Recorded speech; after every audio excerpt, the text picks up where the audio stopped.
Hey, it's me. Forgive me how I look. I tried to look a little presentable, but I just got out of the shower and had to jump at this. Say hello to Snoopy, my lovely senior dog that decides to lick everything. This I'm gonna say it like my preacher does. My pastor will get up there and he's like, "I got a message for you, and it's for everybody. So take your invisible marker or chalk for the older people and circle your head, and that's you. It's for you. So this is for everybody. There's no exceptions. There's no nothing. There is which I didn't know he was a preacher. Don't tell me TikTok can't be educational, because I learned something. There is a preacher. His name is C.T. Townsend, but I knew him just for singing. When I first started walking with the Lord about 3 years ago, him and his wife, Becky, I remember that. They, that's my daughter's name. That's why, for those who don't know. Their songs kept coming up, and the biggest one was When I Lay My Isaac Down. That one followed me around constantly, and if you haven't heard it, you need to hear it. So later, of course, I found out he was a preacher. Well, I've been praying the longest about praying big, but the biggest thing is I heard someone on here, and I, of course, don't remember her name. I don't think I saved her video because I can't find it. But she said, what if you ask God to show you what your life would be like, what you would be like if you didn't get in the way and let him work? She said some more profound things, but that's the biggest thing that I remember. So I've been praying on that, and I've been like, God, show me. Let me not, I've been reading the Gospels. I just got done with those, and I'm in Acts, and I'm like, it never says anything about them doubting, never says anything about them wondering, being confused. I'm like, this is the way that we're supposed to be. So then why am I not there? Because then that means I'm doing something wrong.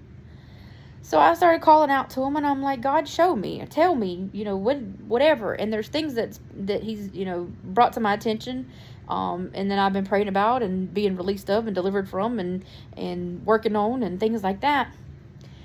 But then I get to, and then I go by what, my preacher's been like, pray big. You pray for small things, you're going to get small things. You pray for big things, you're going to get big things. If nothing, I don't want to say if, nothing is impossible with God, so then why do we ask for little stuff?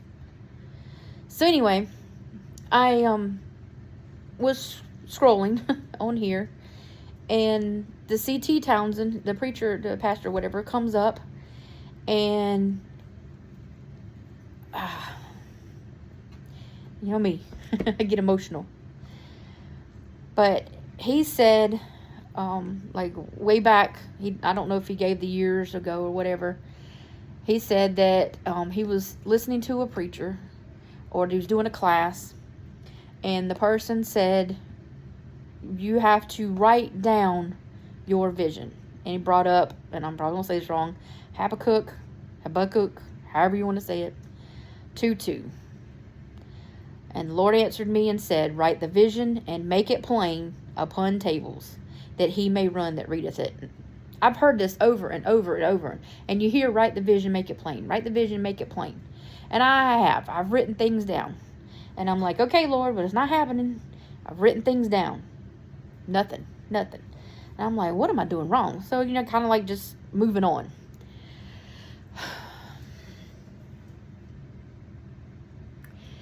He read what he wrote. And the way that he wrote it blew me away. You write it as if this is what you're seeing. You're seeing, if you were to not worry about anything else, what do you want?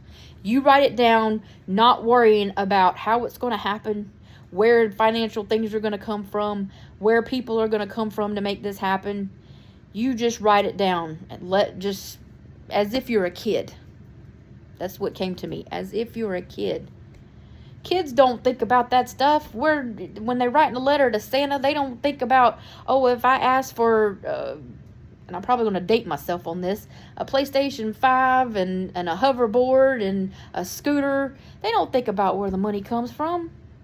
I've got a Walmart thing I think I just threw away the other day where my daughter went through and circled everything for Christmas. And I literally wrote down or added up all the prices. And it was like $450, $500. And I'm like, you got to be kidding me. But she doesn't look at it that way. She looks at it as in, these are the things that I want. I'm going to ask my mama for them. Well, that's the way we're supposed to be. We are supposed to sit there and say, Lord, this is what I want. And not worry about whatever else. Not the overthinking and and I'm going to speak for myself here. You know your own things. Not trying to make logic of it. Not trying to have an understanding. Not overthinking. So anyway, he started off the sentence by saying, I see. And out of everything in that whole video, that is what jumped out at me. Because you have to see the vision yourself. You have to see it yourself. You have to want it. You have to admit that you want it. You have to confess that you want it. So therefore you ask, believing. So anyway, he says, I see. And then he says, I see us with children. I see with the church. And anyway, he wrote everything.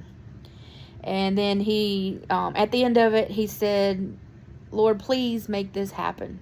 Will you make this happen? And then he said, he wrote, you have not because you ask not. And he signed it. And he framed it. And everything that he wrote in there has come to pass. Or is in progress. I don't remember how he ended it. But I was just blown away by that video. And I stopped. And I was like, that's my answer. That's my answer. So I sent my daughter to the room with the dogs. Well, one of them, because if they're together, they fight. And I told her, I said, you need to leave me be. I need to be quiet. I need to concentrate. And left it at that. And she did. And everybody was good. I wrote 9 pages. Before I started, I said my prayer. And I said, you say it how you feel you need to say it. But I know what my problems are. I know where my roadblocks are. Or I feel like I know. And I said, Lord, let what I write in here be your desires for me. Let me have my desires match your desires. Let what I write in here be my will to match your will. But most of all, let me write this fully not being me. That I don't stand in the way. That I truly look at this as I am fully asking with no regard to how anything is going to happen. If it's going to happen. If I'm asking amiss. If whatever. No ifs.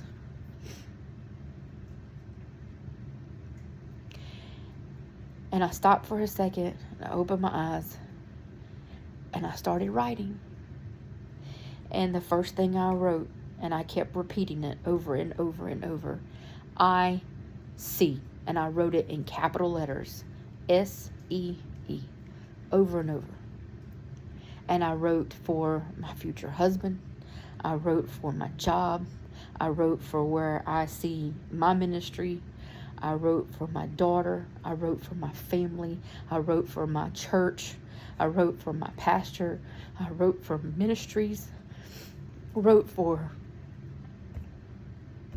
everything that came to mind. I wrote for my future house. I wrote details of how I wanted my house. I wrote details of my child and her teachers and her schooling and her education. And I prayed for debt-free, paid in full education. Jobs made especially for her. a God-given husband. I went detail my house. I went down to the how many bedrooms I wanted, the fridge that I want, the things I want in the yard.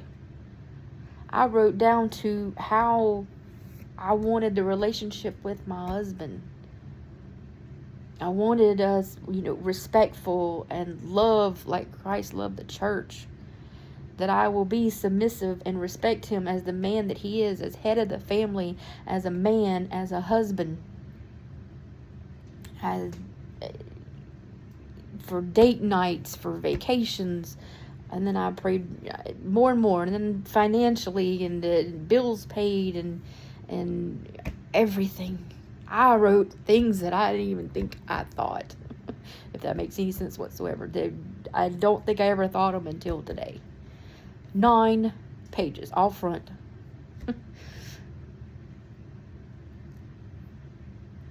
And I did the same thing he did at the end. I said, Lord, will you please make this happen? You have not because you ask not. That was the other thing he said.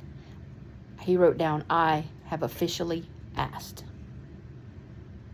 And then I signed my name, I dated it, and I even wrote the time down. But I didn't stop there. Because what came to my mind was, there's power in words. Life and death in the power of the tongue. So I went to my prayer closet, my shower. That's the only place I can be alone most of the time. And I had a little worship time. I sang a little bit. Because that's where I sound good, in the shower. And I called on the Lord, and I gave thanksgiving, and I said some other things, and then I read out loud everything that I wrote. And I can't tell you the power that I felt in that prayer, yes, it was prayer. In what I was saying. And I got done, and a song came to mind, and I sang that. Worthy of It All, if that is what you want to know. And then I sealed it up, put it in an envelope, and I wrote Habakkuk, whatever you want to call it, and the date and time that I sealed it, to be opened at a later date, that I will one day probably type on the typewriter, type on the computer and print out on one page everything I wrote and frame it as well. But after I did all that, and I was thinking, I was like, Lord, I can't believe me, who is always overthinking, who's always confused, who's always wondering if it's you, is it me, that for a few hours, I don't know what time I started, that for a few hours, I sat here and wrote all this stuff, believing and having faith in it. Like the things I'm asking for are going to happen. I let go. That song that says you have faith without borders, after it took me a while, and I hate to say how long it took me to realize what that meant. And for those who are on the same page as me sometimes, that you're a little slow in those areas, faith without borders means that you don't have doubt. You don't have anything blocking it, that you have faith that whatever you ask, whatever you do, that step that you take, that God's fulfilling it, God's answering it, God's doing it. And going back to the disciples, again, none of them, and it doesn't say anywhere in there. What got me when I read it, Peter passed by somebody, I think it was Peter, passed somebody, and his shadow was healing people. That's the faith I want. That's the power of the Lord that I want. Not for me, not to show off me. I want to be that person that people look at and be like, I remember her when. And when I see her now, that's nothing but God. There is nothing else. Because I promise you, anything that is going on is not by my power. I tried for years.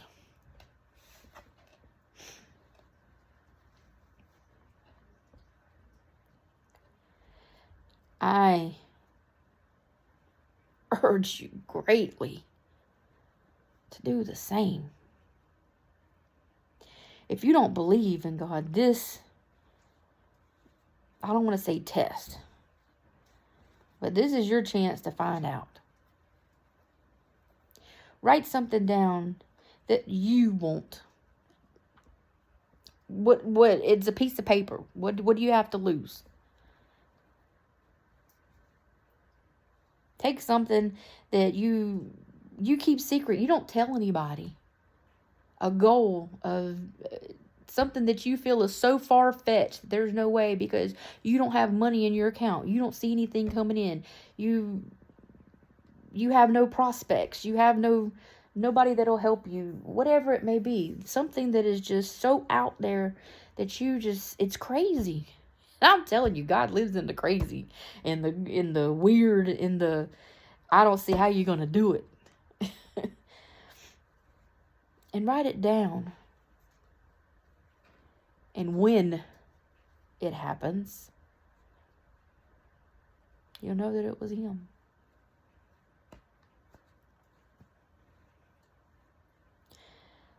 Start off with prayer. Start off with asking to get out of your own head. Get out of your own head. And let Him take over. Let the Spirit lead you.